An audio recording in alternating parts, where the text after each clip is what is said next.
एक लड़की जिस अमीर लड़के से प्यार किया करती थी और वह लड़का भी उससे प्यार किया करता था। जिस दिन वह रिश्ते की बात करने के लिए अपने पिता के साथ आता है तो उसी दिन जब लड़की उसके पिता को देखती है तो एकदम से हैरान हो जाती है और कहने लगती है कि ये तो हमारा दूध वाला है जो कि रोज हमें दूध दिया करता था। अब इस बात को सुनने के बाद जो लड़के का पिता होता है वो हैरान तो होता है, लेकिन उसकी तरफ मुस्कुराते हुए कहने लगता है कि हाँ बेटी, मैं तुम्हारा दूध वाला हूँ। वो कहने लगती है कि मुझे यकीन नहीं हो रहा कि आप वहाँ पर कैसे हो सकते हो। तो उसके बाद जब ये सच्चाई खोलता है तो यहाँ पर जो लड़की है वो भी हैरान हो जाती है और लड़की का जो पिता होता है वो भी पूरी तरह से हैरान हो जाता है, क्योंकि वो लोग गरीब थे और जो लड़का था वो काफ़ी ज़्यादा अमीर था और फिर भी उसका पिता दूध वाले के भेष में उनके घर क्यों आया करता था। पूरी सच्चाई के बारे में जानने के लिए वीडियो को अंत तक जरूर देखें। नमस्कार दोस्तों, मेरा नाम है जीतू और आप लोग देख रहे हो पंचायत चैनल। इस चैनल को आपके सपोर्ट की बहुत ज़्यादा ज़रूरत है, तो अपना सपोर्ट दिखाएं। पश्चिम बंगाल के कोलकाता के अंदर एक लड़की रहा करती है जिस लड़की का नाम होता है सुमन।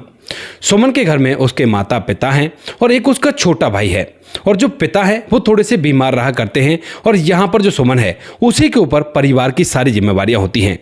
अब परिवार को ज़्यादा गरीब तो नहीं कह सकते, लेकिन गरीबों की श्रेणी में ही आया करता था, क्योंकि इकलौती बेटी कमाया करती और उसी से घर का खर्च चला करता। जो सुमन होती है वह एक कंपनी में काम देखती है और वहाँ पर उसे काम भी मिल जाता है। अब कंपनी में वो मेहनत और ईमानदारी से काम किया करती है और काम करते करते अच्छी तरह से अपने जीवन को व्यतीत कर रही थी, कोई भी कैसी भी दिक्कत नहीं थी।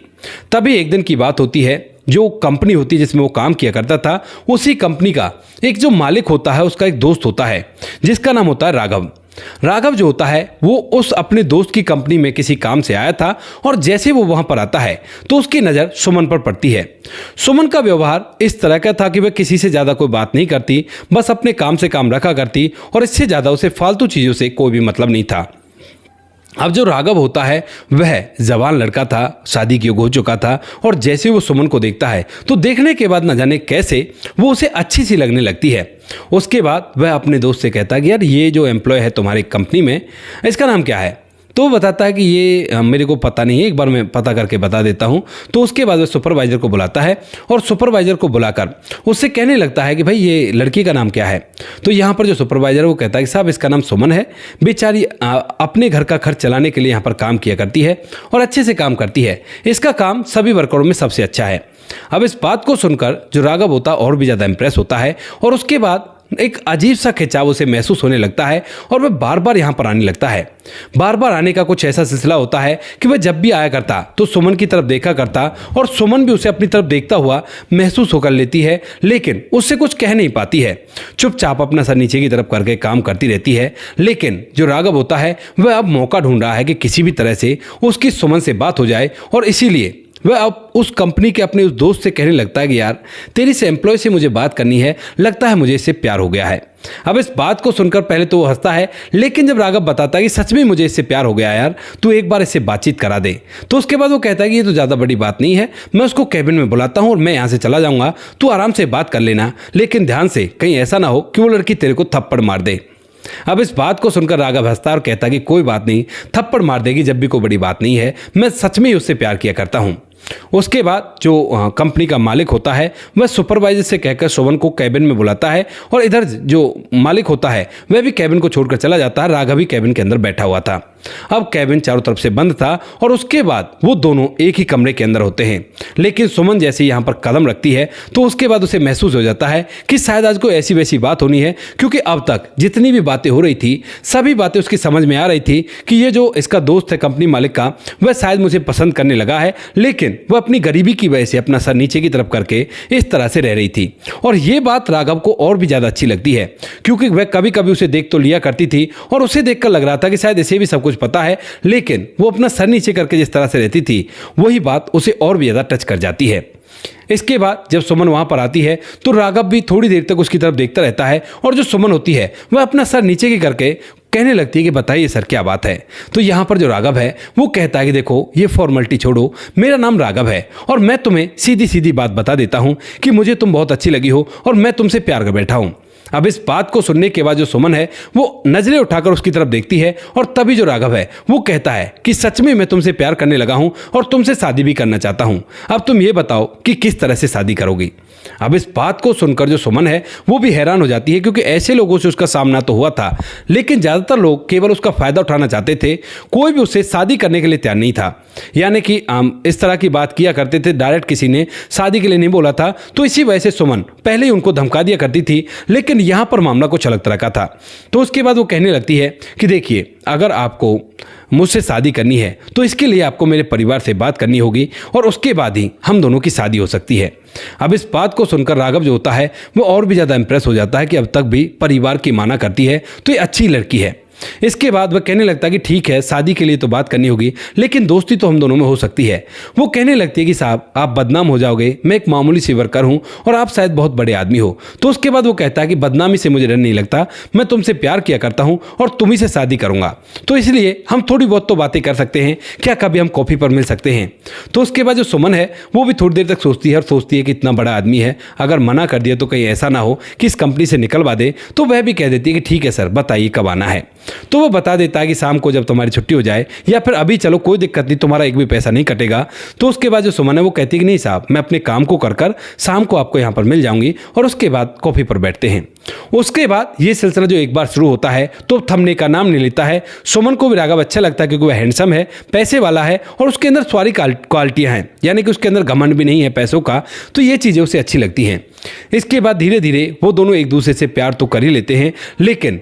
यहाँ पर उन लोगों ने ये बात भी तय कर ली थी कि जब तक हम लोगों की शादी नहीं होगी, जब तक एक दूसरे से फिजिकल वगैरह कुछ भी नहीं करेंगे, और इसी वजह से वो लोग एक दूसरे से अलग रहा करते थे।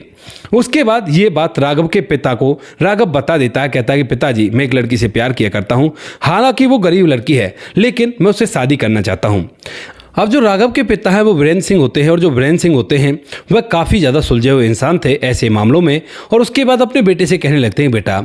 देखो, गरीब लड़की है और गरीब कुछ अलग तरह के भी हुआ करते हैं, जो एक बार अमीर लोगों को फंसा लिया करते हैं अपने जाल में, और उसके बाद उनका पैसा ऐड कर वहाँ से चले जाया करते हैं। तभी यहाँ पर जो बेटा होता है वो कहता है कि नहीं पिताजी, ऐसी कोई बात नहीं है, वो बहुत अच्छी लड़की है, मैं उसे काफ़ी दिनों से मिलजुल रहा हूँ और अब तक उसने पैसों की तो मुझसे कोई बात ही नहीं की है। अब इस बात को सुनकर पिता को लगता तो है कि हो सकती है, लेकिन वो कहता है कि बेटा, मैं इस बात की तहकीकात निकालूंगा और उसके बाद ही तुम्हें बताऊंगा। वह कहता है कि ठीक है पिताजी, आप तहकीकात निकाल लेना। और इसके बाद जो पिता होता है वो कहता है कि ऐसा करो, कीमती से कंगन ले जाकर उसे दो, अगर ना ले तो जबरदस्ती उसे देना है। तो उसके बाद जो बेटा है वो कहता है कि क्यों पिताजी? तो वो कहता है कि बाद में तुम्हें बता दूंगा। उसके बाद जो बेटा होता है वह कीमती कंगन उसे ले जाकर देता है, और जो पिता होता है उसी दिन शाम के समय सीधा वहां के दूध वाले के पास जाता है, और जैसे दूध वाले के पास वो पहुंचता है, यानी कि जो दूध वाला उनके घर में दूध सप्लाई किया करता है, उसके पास जाता है और कहता है कि भाई 3-4 दिन मुझे तुम्हारे एक पर्टिकुलर घर पर दूध देना है, और उसके लिए मुझे तुमसे अनुमति चाहिए कि तुम्हारा कोई भी दूध वाला वहाँ पर नहीं जाएगा। तो उसके बाद वह पूछने लगता है कि क्यों साहब, ऐसा क्यों करना है? तो वो कहता है कि वो बाद में बताऊंगा, बस फिलहाल मुझे उस घर के लिए दूध देना है, आपको जो पैसे चाहिए वो पैसे मिल जाएंगे। अब दूध वाले को पैसे भी मिल रहे थे, उसका दूध भी सप्लाई हो रहा था। तो उसके बाद वह तैयार हो जाता है, और यहाँ पर जो करोड़पति व्यक्ति होता है वो अगले दिन एक दूध वाले का गेटअप लेता है और साइकिल पर दूध के डिब्बे रख के सीधा उस लड़की सुमन के घर पर पहुंच जाता है। वहां पर जाने के बाद जब सुमन दरवाजा खोलती है तो उसके बाद कहती है कि आप अंकल, आप यहाँ पर कैसे? दूसरा भैया नहीं आया जो पहले आया करता था। तो उसके बाद जो बुजुर्ग व्यक्ति होता है वीरेंद्र सिंह, वो कहने लगता है कि नहीं, आज से मैं ही आऊँगा, उसकी तबीयत खराब हो गई है और मुझे ही दूध का ये काम मिला है। तो वो कहने लगती है कि अंकल, आप तो काफ़ी ज़्यादा बुजुर्ग हो, आप इस उम्र में ऐसे कैसे साइकिल चला रहे हो? तो वो कहता है कि बेटी, पेट के लिए सब कुछ करना पड़ता है। अब इस बात को सुनकर वो थोड़ी देर तक सोचती तो है, लेकिन फिर कहती है कि अंकल कोई बात नहीं, मैं आपके लिए ना चाय बना देती हूँ, आप ऐसा करो 2 मिनट बैठो और मैं आपको चाय पिला देती हूँ। उसके बाद जो पिता होते हैं वह भी रुक जाते हैं, अंदर से घर को देखना चाहते हैं, और इसी बहाने उसे और भी जानने का मौका मिलेगा। यहाँ पर वो बैठता और बैठने के बाद उसे उसके लिए चाय बनाती है, और चाय बनाने के बाद वह जब चारों तरफ से देख लेता है, उससे बातचीत करता है, तो बातचीत के बाद उसे महसूस हो जाता है कि सच में ही ये लड़की मेरे बेटे के लिए ठीक है, लेकिन और भी वह उसे आजमाना चाहता था, जो दूसरा प्लान उसने बना रखा था। धीरे धीरे 3 से 4 दिन हो जाते हैं। 3-4 दिन तक लगातार जो लड़की सुमन है वो वीरेंद्र सिंह को चाय पिलाया करती है और अच्छे से उससे बात किया करती। लेकिन जैसे ही 5वां दिन होता है तो 5वें दिन जो वीरेंद्र सिंह होते हैं वो अपनी साइकिल को लेकर थोड़ी देर पहले रुक जाते हैं और उसी समय उस घर के बाहर एक कार आती है, जिस कार से 4-5 हट्टे कट्टे नौजवान निकलते हैं जिनके लंबे लंबे बाल हैं, लंबी लंबी दाढ़ी है, और वो एकदम से आकर दरवाजा खटखटाकर उसके पिता को, जैसे ही वो बाहर निकलते हैं दरवाजा खोलने के लिए, तो बुरी तरह से उससे झगड़ा करने लगते हैं। अब यहाँ पर चूंकि अभी तक बेटी नहीं आई थी, क्योंकि बेटी कुछ काम कर रही थी, और जैसे ही वो कहने लगते कि हमें पैसे चाहिए, पैसे दो, और बिना पैसों के हम तुम्हें नहीं छोड़ेंगे, तो यहाँ पर जो बेटी है वो भागी दौड़ी अंदर से बाहर आती है और बाहर आने के बाद उनसे कहती है भैया क्या हुआ। तो वो कहने लगते हैं कि तुम्हारे पिता ने हमारे किसी क्लाइंट का कर्जा लिया है और उस कर्जे को देना होगा। अब यहाँ पर पिता कहता भी कि बेटी मैंने कोई कर्जा नहीं लिया है, तो खामखा मुझे परेशान कर रहे हैं। तो यहाँ पर जो बेटी होती है वो एक सेकंड नहीं लगाती उस प्यार की निशानी को जो उसके मंगेतर ने दी थी, यानी कि जो प्यार करने वाले ने दी थी राघव ने, उसको उतारकर उन लोगों को दे देती है और बिल्कुल भी नहीं सोचती कि यहाँ पर इसको उतार दूंगी, वो पूछेगा तो क्या कहूँगी, जबकि उसने कहा था कि देखो इसे संभाल कर रखना।